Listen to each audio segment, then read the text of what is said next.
Mabes TNI membantah anggotanya terlibat dalam aksi massa pada akhir Agustus lalu.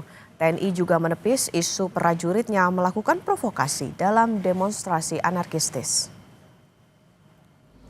Dalam konferensi pers yang digelar di Mabes TNI Cilangkap, Jakarta Timur, Kapuspen TNI Brigjen Marinir Freddy Ardianzah bilang tidak ada anggota TNI yang ditangkap dalam aksi unjuk rasa di kawasan DPR dan Selipi.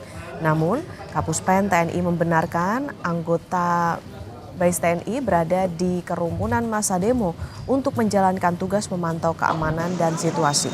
Kapuspen TNI membantah narasi hoax yang beredar di medsos soal provokator demo.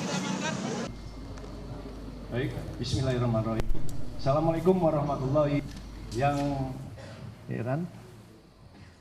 itu bekerja dengan tulus ikhlas, ya, membantu Polri untuk meredam berbagai aksi kerusuhan.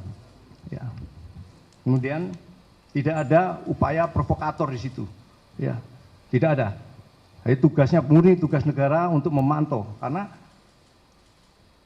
pengumpulan data itu dibutuhkan oleh pimpinan, ya, untuk menentukan misalnya memperkuat di daerah A, memperkuat di daerah B.